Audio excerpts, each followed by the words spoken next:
Welcome to Spiritual Directions with Father Joseph Matlak and Father Joshua Voitus. Join them each week as they unpack the timeless wisdom of our forebears in the faith and show you how it points you toward a greater Christian life. Welcome back to the Spiritual Directions podcast. In our last episode, we spoke about prayer, the centrality of prayer and the tradition of prayer in the church, and especially in the fathers, and what we can learn from how they prayed and how they taught us to pray. And as promised, we are going to devote this episode to fasting, to the tradition of fasting in the church. It's one of those things that I would say most of us Christians might not look forward to, the notion of depriving ourselves of the delights of food and drink that we enjoy, so the created goods. But in her wisdom, the church has given us that tradition of temporarily giving up those goods for the sake of a greater good. And I think, Father, let's just start by maybe defining what fasting is in the Christian tradition. How would we explain it in a good way? You can get, I think, more or less technical with, the particular rules of fasting, especially in the Western church. We like to have, very kind of clearly outlined rules on what it is that we're talking about. But I think in the most basic kind of form, it's the kind of willingly depriving ourselves of, as you said, some created good, with an eye to drawing near to these immaterial goods, with an eye to drawing near to the uncreated good, which is, of course, God. So to ignore, or maybe not ignore, but to lessen our dependence, lessen our desire, in a sense, for those things, and to generate within ourselves, by the grace of God, of course, a desire for God himself. Right. So the first thing you said is that in fasting, it's not giving up something that's bad. So it's not proclaiming that it's bad. And, some of the heresies in the early church, and even into the Middle Ages, actually did look at some of the created things as bad. I don't know, can you name maybe some of those heresies? The one that, because you ended with Middle Ages, I believe the Albigensians kind of felt very strongly that way. The Gnostics as well viewed all of creation as, in itself evil, and Gnosticism was kind of one of the earlier and one of the bigger of the heresies. Right, and opposed very powerfully by Saint Irenaeus of Lyon. So the Gnostics there were various shades of Gnostics, right? There wasn't just one Gnosticism. There were various different versions of it.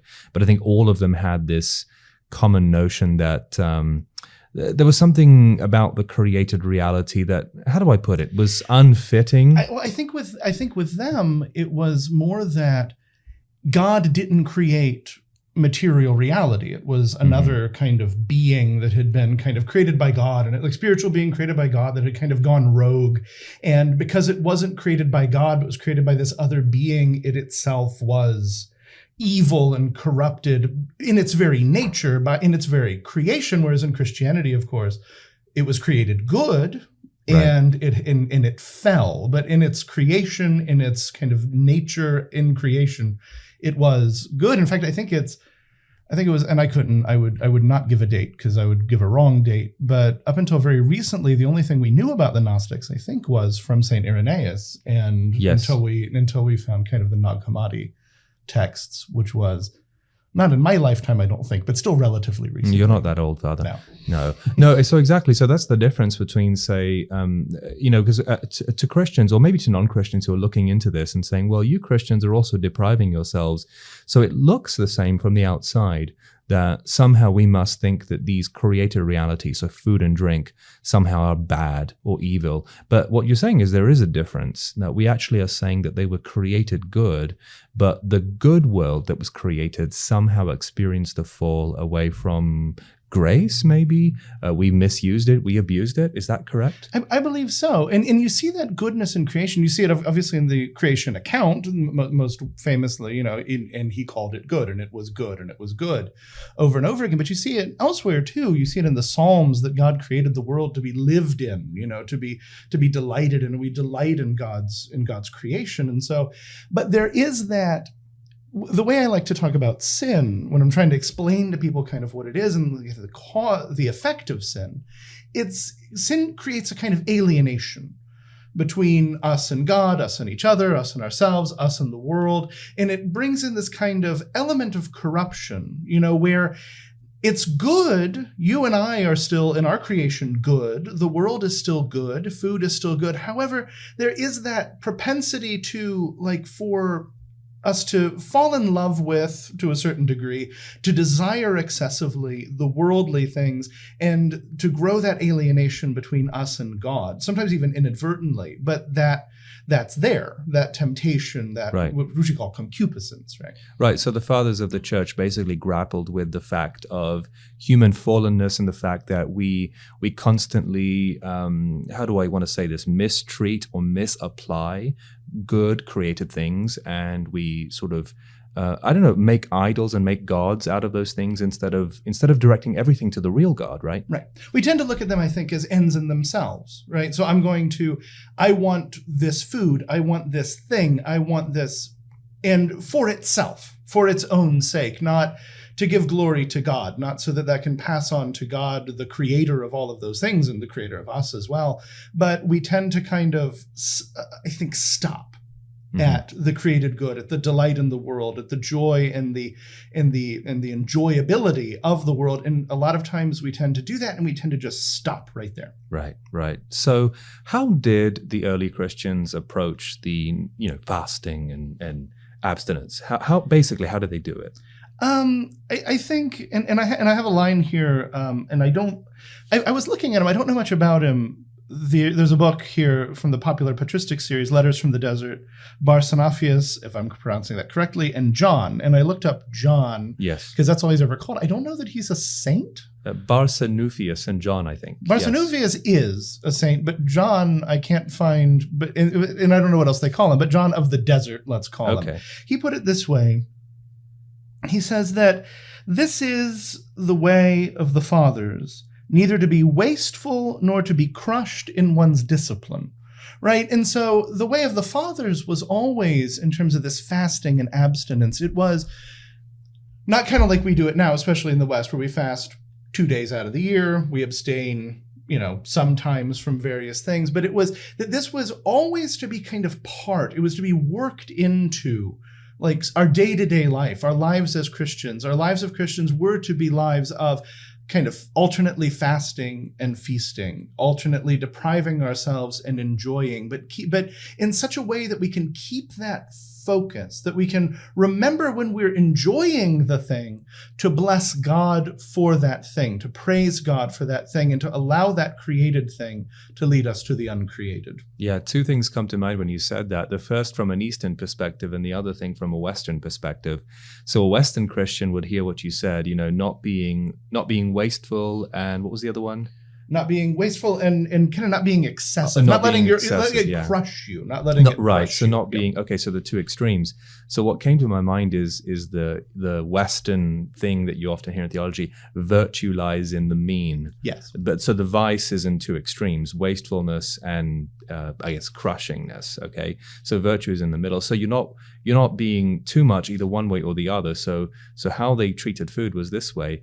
And the second thing that you said, basically balancing fasting and feasting, is something that as an Eastern Christian I very much understand, because we do have these fasting seasons throughout the year, throughout the ecclesiastical year, and they actually have an end goal, which is a certain feast day.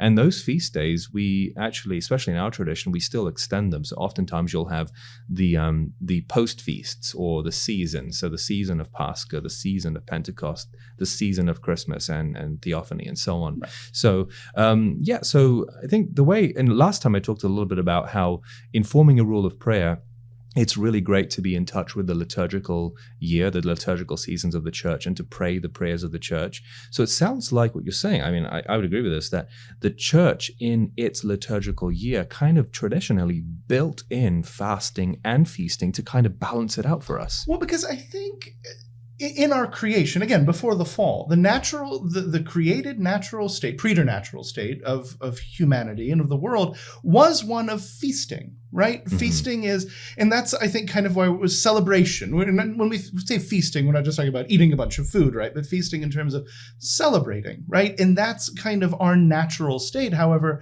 in the fall, we need to temper that. And we need to, because again, of that, the ability of the created world, the created things to draw us away from God, to draw us to themselves. Now that tendency, it's, like you said, there needs to be this balance. There needs to be these seasons of Advent and then Christmas, Lent, and then Easter.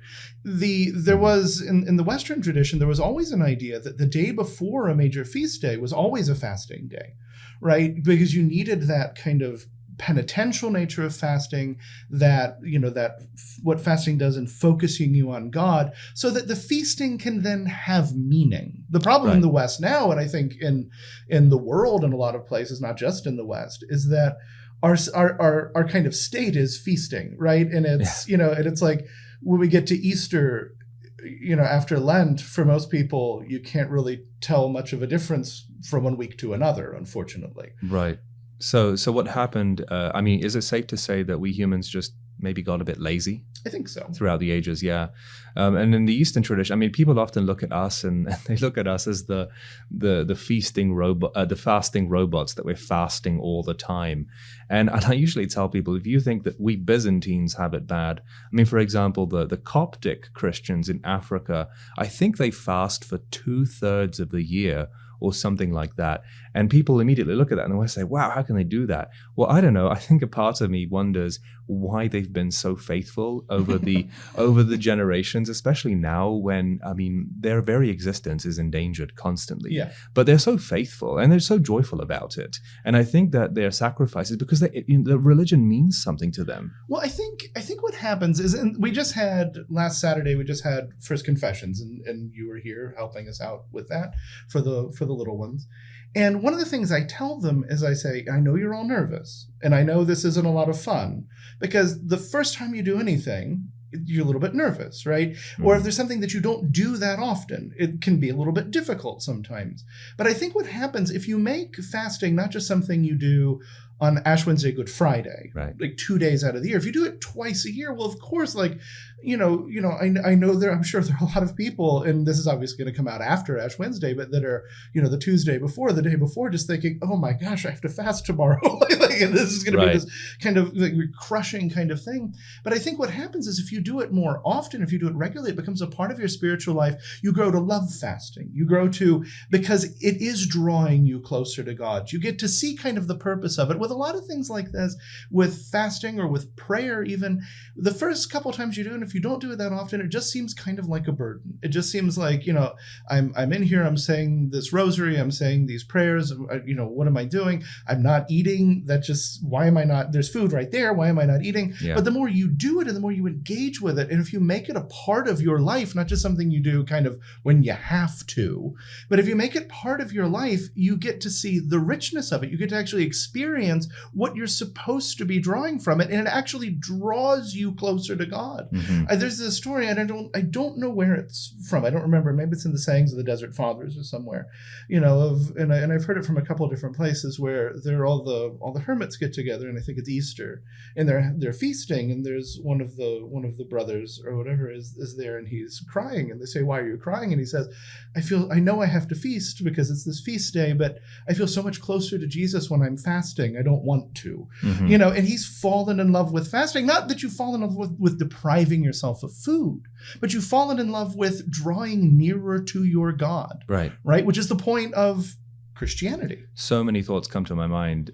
I'm going to highlight two again. Sorry, I should be thinking in threes as a Byzantine, but I'm thinking in twos. Okay, so the first thing that comes to my mind was St. Paul uses that imagery of becoming athletes in the New Testament. So that's sort of an image of the spiritual life.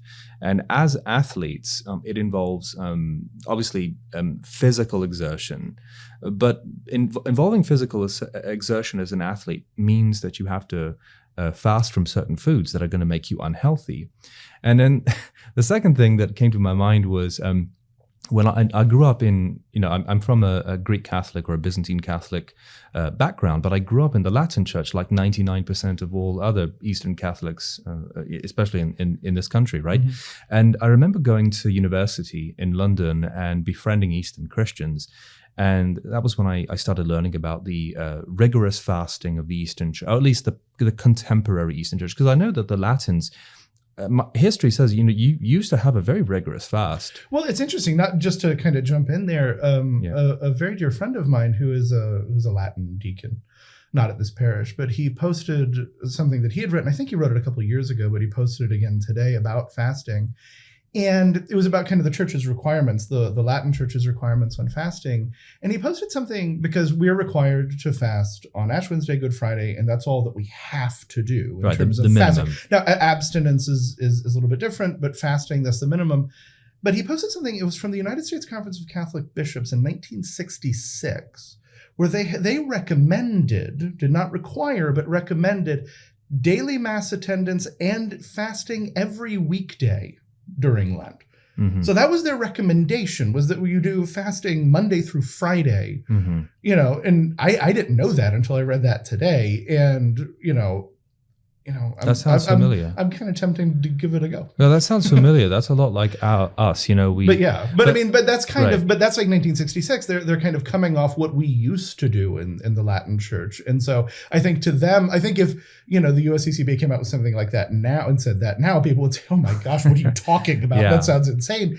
I think just in 1966, it was before you or I were around, but in the church history fairly recently, it didn't seem that It was wild. It changed in the 20th century. Right, yeah. So this Eastern Christian, I was learning about the rigorous fasting of the East, and he said to me something that really shocked me. I'd never heard it before. I never thought of it in this way, nor was I ever taught this.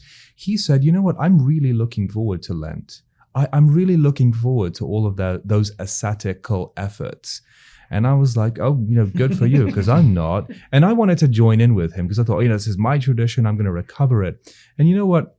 I remember those Eastern Christians basically continuously trying to give me food because I think they felt bad. They felt that I was trying to do it to be nice to them. But no, actually, I thought, I did it. And I was really happy because I was relieved of, just even being physically heavy with all the meats and all the chocolates that I was consuming. Not that I was just over consuming, but I was a heavy kid until I graduated from say high school. Or secondary school, as we say in England, right? And then, every year when I would voluntarily do the stricter fast of the East, whenever I could, because I have Latin family and I can't always do that to be charitable, right? Because the first rule of fasting actually is charity, right? And not to make a spectacle of yourself. But I remember when I was doing that, I actually, physically, I felt much healthier than ever.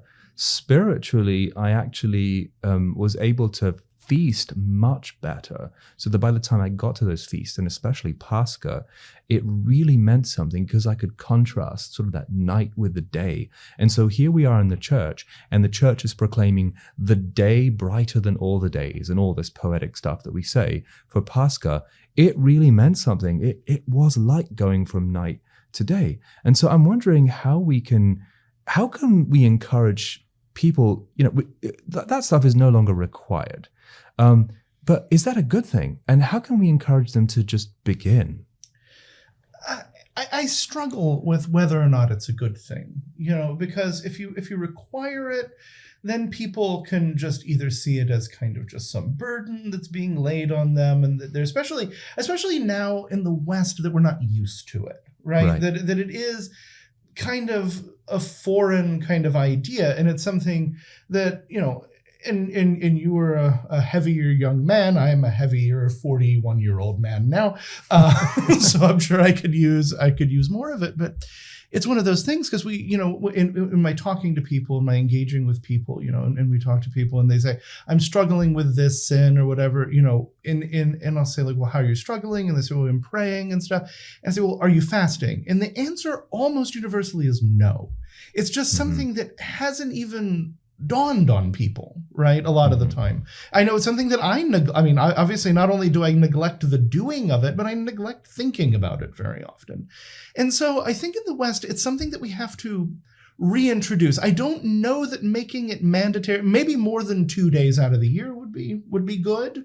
To start, maybe, Ash Wednesday, Good Friday, the day before some major feast days would be good. But it's an idea that I think needs to be reintroduced. Jesus talks about very often prayer and fasting. In the epistles, Paul talks about fasting. The church fathers, it's a universal idea. They're assuming you're fasting, right, as a Christian, because they're assuming it's part of just kind of the Christian identity. It's part of the Christian what we do. It's an idea that needs, I think, to be introduced gradually back to the people, along with abstinence. So abstinence from certain things, not just during Lent, but throughout the year, sacrifices that we make to draw nearer to God, less dependence on earthly kind of things, on created goods, as we keep saying. And I think pastors, I think deacons, I think priests, I think bishops need to both lead by example. Not that we want to kind of boast of like, look at how I'm fasting, but also, lead by example. And the idea needs to be brought up a lot. It needs to become part of our Christian life, not just kind of a novelty, a thing that we do every once in a while. Right, because the Lord actually, he says this in the gospel, right? When you pray, etc., etc. And then he says, when you fast. Yeah, assuming that you are. And he's not saying this because he's Jewish, because they're doing it. Yeah. But this is the gospel, right? So he's basically saying to us, this is not an optional thing, probably because he knows it's necessary for us in the spiritual life. Yeah. And he does it, 40 days of Lent, Jesus fasts for 40 days in the desert. Again, it's something that it was assumed, in that section from the gospel you're talking about. When you pray, when you fast, when you give alms, you're doing that. If you're a Christian, that's what you're doing. And that's the assumption. And that, because of that, like I said, in all the early patristic writing, that's the assumption. Right. It's just a lot of the patristic writing on it isn't so much trying to convince people to fast, like I think we need to now, but just kind of more explaining, here's how to do it better. Right. Because I know you're doing it, but here's how to do it better. Right. And the first 2 episodes we talked about prayer and how you apply this, and you were saying start slowly. So you don't have to do too much, but start from where you are and gradually grow. Yeah. And I think that would be a really good lesson for fasting. So one thing that, we could recommend to our listeners is, let's say all you're doing is Ash Wednesday and Good Friday. Let's say that you're doing that because you have to, just the bare minimum. And you're probably thinking about the cheeseburger you're going to have the next day. Yeah. Okay. Fine. Yeah, you're just kind of holding on. And, I've known people, and in my younger days, I've, 12:01, 1 minute past midnight on Ash Wednesday, it's not Wednesday anymore. Chick-fil-A or Five Guys. So, you're just kind of like bearing with it. Right. And it's not the point, because it's supposed to draw you into prayer and eventually charity. Right. As opposed to being an end in itself. And I think... But like we were saying earlier, you have to do it more. Right. You're not going to get that out of 2 days a year. It's just not going to work. And even in our Eastern tradition, sometimes our faithful, because our fasting laws were so rigorous, and yours were too, until recently. Yep. So I think what happened is it just became too rigorous, and people focused on that. And eventually we priests said, we'll just make it optional or cancel it altogether. And then what happened? Because people's priorities weren't right, then it just went out the window. When I think we're focused on what's the meaning behind this, and we do it well. So I think this is where the optional thing, it's more, can I borrow a Latin phrase? It's more meritorious, as you Latins would say, right? So it's God sees the act of sacrifice that you make out of love. And we're going to read this. I think you guys are going to read this tomorrow on Ash Wednesday. When you pray, when you fast, wash your face, anoint your head. Don't let anyone know that you're doing it, and your Father who sees you in secret will reward you. So beginning today, we can make little sacrifices. And I know that this is a very 20th century Latin spiritual maxim I hear a lot. Offer up your little sacrifices.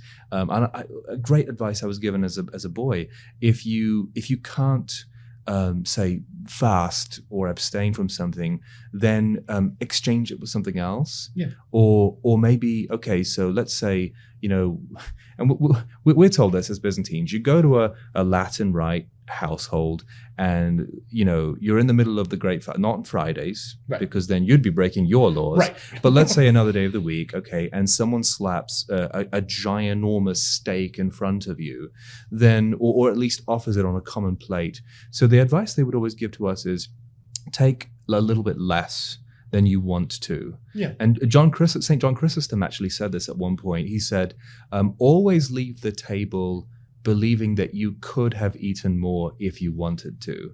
And that way, it's just a secret sacrifice that we give. I always found that very helpful.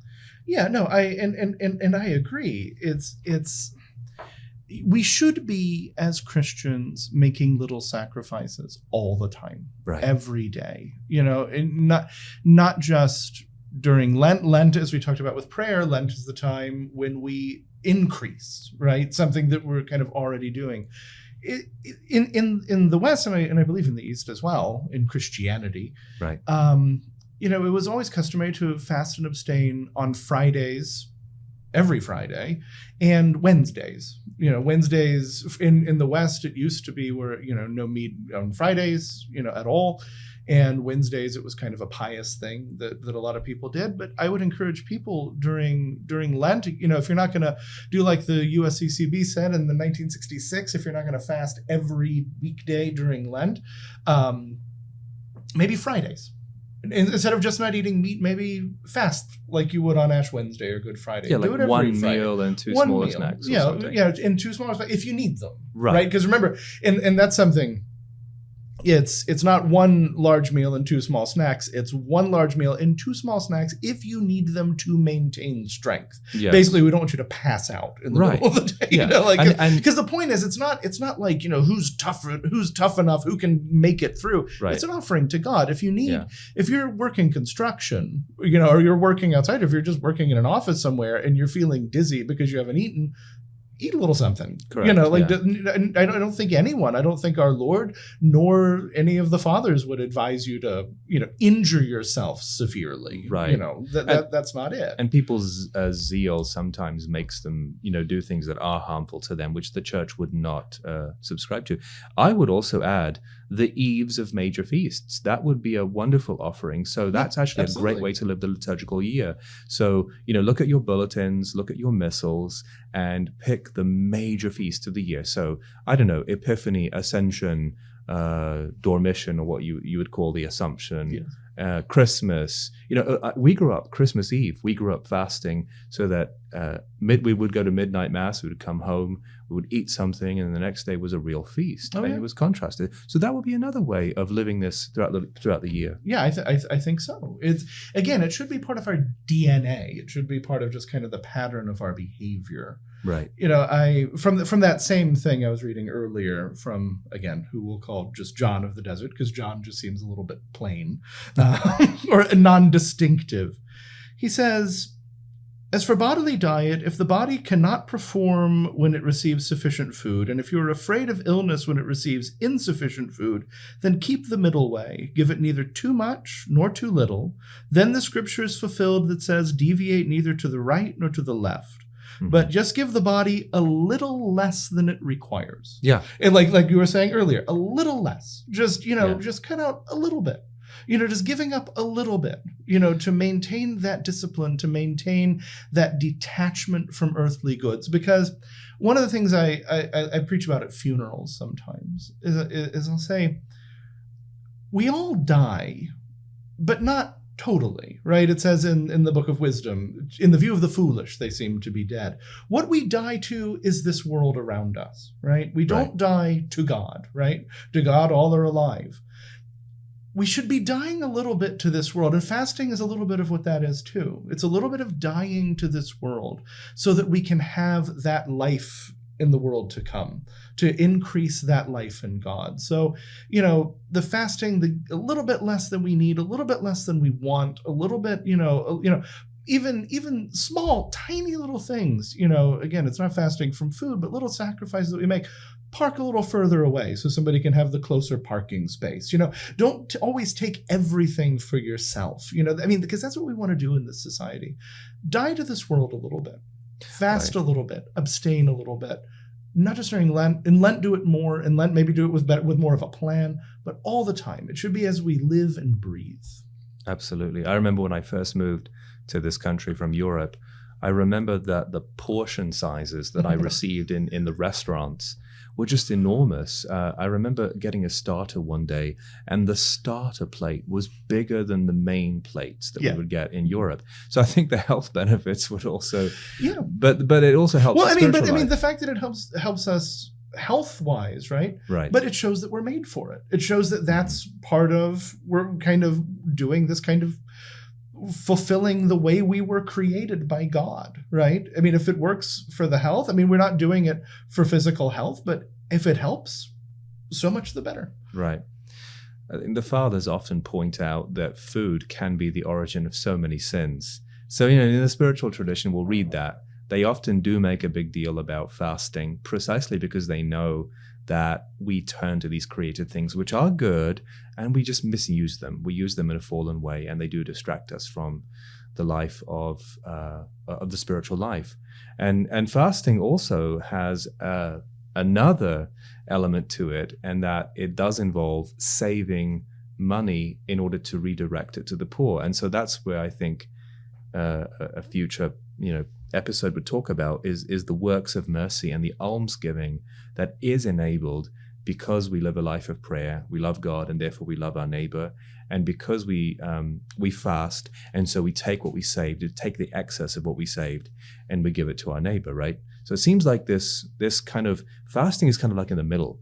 It follows on from prayer because it kind of takes the prayer, and I don't want to say makes it bodily. I was going to say it embodies it kind of. Yeah, but it does, right? It kind of, it gives it kind of that physical reality. And because we're physical beings, we need that. We're not angels. We're not entirely spiritual. We need that kind of and it physical manifestation of the prayer. Yeah, and it frees us to then turn in love towards another.